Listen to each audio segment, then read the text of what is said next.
अस्सलामु अलैकुम मेरे प्यारे बच्चों और मेरे प्रिय साथियों। आज हम लोग पढ़ेंगे पास्ट परफेक्ट कॉन्टिन्यूअस टेंस। इससे पिछले क्लास में हम लोग पढ़े थे पास्ट परफेक्ट टेंस। आज हम लोग पढ़ेंगे पास्ट परफेक्ट कॉन्टिन्यूअस टेंस, यानी यह पास्ट टेंस का आखिरी है। तो हम लोग इसके पहचान को जानते हैं। कह रहा है कि पास्ट परफेक्ट कॉन्टिन्यूअस टेंस की पहचान वाक्य के आखिर में ता रहा था, ती रही थी, ते रहे थे और साथ ही साथ समय के साथ से होता है, यानी समय दिया रहता है और उनके साथ से रहता है। जैसे 2 बजे से, 3 बजे से, कल से, परसों से, तो यानी इस सब के साथ समय के साथ क्या दिया हुआ है, से दिया रहता है, तो उसे पास्ट परफेक्ट कॉन्टिन्यूअस टेंस कहते हैं। जैसे में लिखा हुआ है, मैं 2 घंटे से खेल रहा था, वह पढ़ता रहा था, यानी आखिर में क्या आ रहा है बच्चों, ता रहा था। पास्ट परफेक्ट कॉन्टिन्यूअस टेंस के कुछ पॉइंट यहाँ पे दिए गए हैं। पास्ट परफेक्ट कॉन्टिन्यूअस टेंस के कुछ पॉइंट दिया गया है, इसको देखते हैं। कह रहा है कि पास्ट परफेक्ट कॉन्टिन्यूअस टेंस में हेल्पिंग वर्ब के रूप में हैड और साथ ही साथ बीन का प्रयोग करते। क्या कह रहा है बच्चों, यानी हैड बीन का प्रयोग करते। क्या करते हैं, हैड बीन का प्रयोग करते हैं। यानी पास्ट परफेक्ट कॉन्टिन्यूअस टेंस में हेल्पिंग वर्ब के रूप में हम लोग क्या करते हैं बच्चों, हैड बीन का प्रयोग करते हैं। तो चाहे सब्जेक्ट जैसा रहे, चाहे सब्जेक्ट जैसा रहे। और कह रहा है और मैन वर्ब के रूप में भी फोर का प्रयोग किया जाता है। यानी मैन वर्ब में क्या क्या आता है बच्चों, भी फोर का प्रयोग किया जाता है, यानी वर्ब के साथ आईएनजी, वर्ब के साथ आईएनजी। जैसे प्ले हो गया, प्ले के साथ आईएनजी जोड़ देंगे तो क्या हो जाएगा बच्चों, भी फोर हो जाएगा। ठीक है, तो अब हम लोग आते हैं आगे। आगे दिया हुआ है रूल। क्या दिया हुआ है बच्चों, रूल दिया हुआ है, और रूल के हिसाब से ही हम लोग ट्रांसलेट करेंगे। ठीक है, कह रहा है कि सब्जेक्ट आएगा, ये कौन सा रूल है, पॉजिटिव रूल है। क्या रूल है, पॉजिटिव रूल है। पॉजिटिव रूल कहता है subject had been before plus object आएगा, फिर since for time plus remaining. तो आगे बढ़ते हैं। तो पहला उदाहरण दिया हुआ है, हम लोग 2 बजे से खेल रहे थे। तो हम लोग का क्या होता है बच्चों, वी। क्या होता है, वी। तो वी के साथ क्या आता है बच्चों, हैड। यानी सभी सब्जेक्ट के साथ हम क्या करेंगे यहाँ बच्चों, हैड का ही प्रयोग करेंगे। और उनके साथ हम लोग क्या करेंगे, बीन का प्रयोग करेंगे। We had been, we had been. उसके बाद कह रहा है बी फोर, यानी वर्ब का चौथा रूप, यानी मैन काम कौन कर रहा है, प्ले। तो क्या हो जाएगा, प्लेइंग हो जाएगा। क्या हो जाएगा बच्चों, प्लेइंग हो जाएगा। प्लेइंग के बाद यानी कह रहा है कि अगर ऑब्जेक्ट है तो ऑब्जेक्ट को लिखेंगे, अन्यथा सिंस या फोर का प्रयोग करेंगे। अब बात रहा कि सर सिंस का प्रयोग कहां करेंगे और फोर का प्रयोग कहां करेंगे।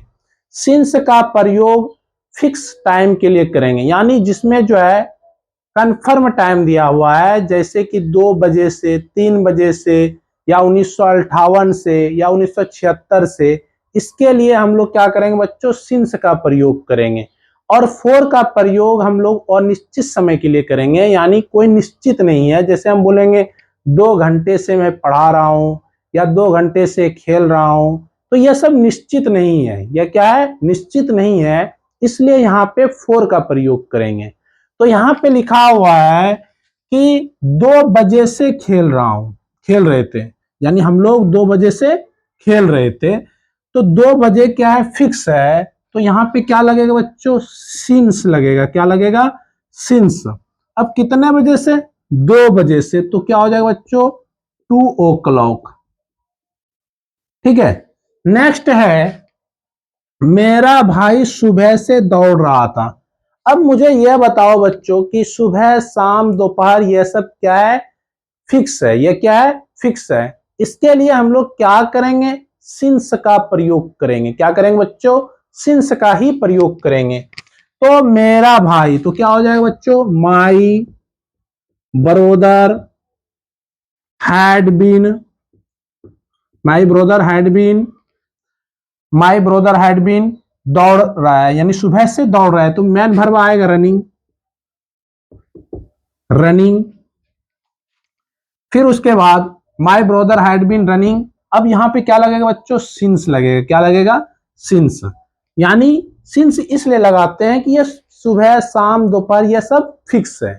तो यानी यहां पे हम लोग क्या करेंगे बच्चों, सिंस का ही प्रयोग करेंगे। सुबह शाम दोपहर के लिए हम लोग क्या करेंगे बच्चों, सिंस का प्रयोग करेंगे।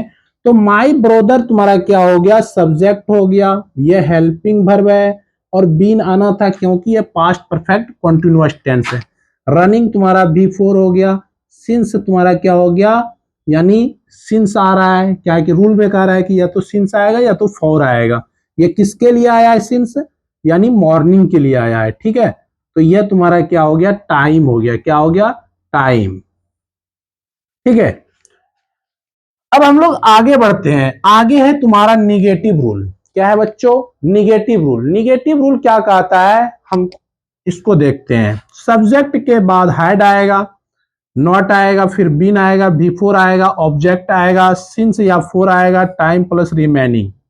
कह रहा है कि एक बात याद रखना है कि हैड और खाली घर बीन, यानी इनके बीच में ही हम लोग को क्या करना है बच्चों, नॉट का प्रयोग करना है। क्या करना है बच्चों, नॉट का प्रयोग करना है निगेटिव सेंटेंस में। तो उदाहरण दिया हुआ है, हम लोग सुबह से नहीं खेल रहे थे। हम लोग सुबह से नहीं खेल रहे थे। वी हैड नॉट बीन, तो प्लेइंग, प्लेइंग तो सिंस लगेगा क्योंकि ये फिक्स है, सिंस मॉर्निंग। ठीक है, नेक्स्ट है, वह 2 दिनों से नहीं पढ़ रहा था। वह 2 दिनों से नहीं पढ़ रहा था, तो क्या हो जाएगा, he had not been reading. 2 दिनों से कह रहा है, यह फिक्स नहीं है, तो इसलिए यहां पे क्या लगेगा बच्चों, फोर लगेगा, फॉर 2 days। ठीक है, अब है next interrogative rule. Interrogative rule, interrogative का मतलब क्या होता है, हम इसके पिछले क्लास में भी बता दिए। इंट्रोगेटिव का मतलब होता है प्रश्नात्मक। क्या होता है बच्चों, प्रश्नात्मक। इसमें क्या होता है कि हेल्पिंग वर्ब पहले प्रयोग किया जाता है। हेल्पिंग वर्ब क्या किया जाता है बच्चों, पहले प्रयोग किया जाता है। हेल्पिंग वर्ब कौन है, इसमें हैड है। तो अब यहाँ पे हैड आ गया, सब्जेक्ट आ गया, बीन आ गया, B4 आ गया, ऑब्जेक्ट आ गया, सिंस आ गया, फोर आ गया, टाइम आ गया, रिमेनिंग प्रश्नवाचक चिन्ह। इसको पहचानने का एक और तरीका है कि इसके अंत में क्या मिलेगा बच्चों, प्रश्नवाचक चिन्ह मिलेगा। तो यह ऐसा रहता है प्रश्नवाचक चिन्ह, ध्यान रखना।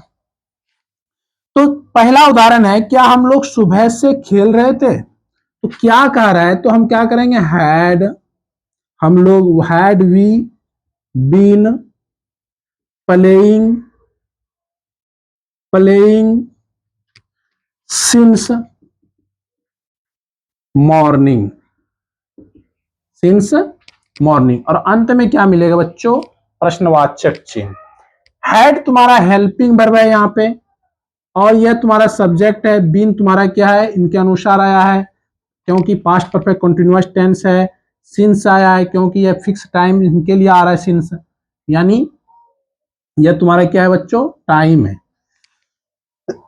आगे है तुम्हारा, क्या वह 2 दिनों से खेल रहे थे। क्या वह 2 दिनों से खेल रहे थे, क्या वह 2 दिनों से खेल रहे थे, तो क्या हो जाएगा, had he been, had he been, खेलना का क्या होता है, प्लेइंग, प्लेइंग 2 दिनों से, तो यहां पे फोर लगेगा, फॉर 2 days। ठीक है, अब आगे है इंट्रोगेटिव निगेटिव रूल। इंट्रोगेटिव का तो मतलब जान ही गए हो, निगेटिव का मतलब होता है नकारात्मक, यानी प्रश्न पूछता भी है और नहीं का भी जिक्र होता है। तो ऐसे सेंटेंस को ही हम लोग क्या बोलते हैं, इंट्रोगेटिव निगेटिव सेंटेंस बोलते हैं। ठीक है, तो यहाँ पे हैड हो गया, सब्जेक्ट हो गया, नॉट हो गया, बीन हो गया, B4 हो गया, ऑब्जेक्ट हो गया, सिंस या four plus time plus remaining. पहला है, क्या हम लोग सुबह से नहीं खेल रहे हैं। क्या हम लोग सुबह से नहीं खेल रहे हैं, had we not been, why had we not been playing since morning, since morning, had we not been playing since morning। Next है, क्या राम 2 बजे से नहीं पढ़ रहे थे? क्या राम और श्याम, हमको लिखना था यहां पे राम और श्याम, राम और श्याम लिख देते हैं। क्या राम और श्याम 2 बजे से नहीं पढ़ रहे थे? तो क्या हो जाएगा, had Ram and Shyam not been, 2 बजे से नॉट बीन पढ़ रहे थे, तो रीडिंग हो जाएगा, रीडिंग सिंस 2 o'clock। तो बच्चों ये बनके क्या हो गया, तैयार हो गया। हैड तुम्हारा हेल्पिंग वर्ब है, राम एंड श्याम तुम्हारा क्या हो गया, सब्जेक्ट हो गया, नेगेटिव सेंटेंस था, बीन आना है क्योंकि पास्ट परफेक्ट कंटीन्यूअस टेंस का हम बना रहे हैं। अब रीडिंग तुम्हारा क्या हो गया, बिफोर हो गया, सिंस तुम्हारा क्या हो गया, यानी इनके लिए या 2 o'clock के लिए, यानी 2 बजे से कह रहा है। तो बच्चों आज का क्लास कैसा लगा आप कमेंट बॉक्स में जरूर बताएं। धन्यवाद।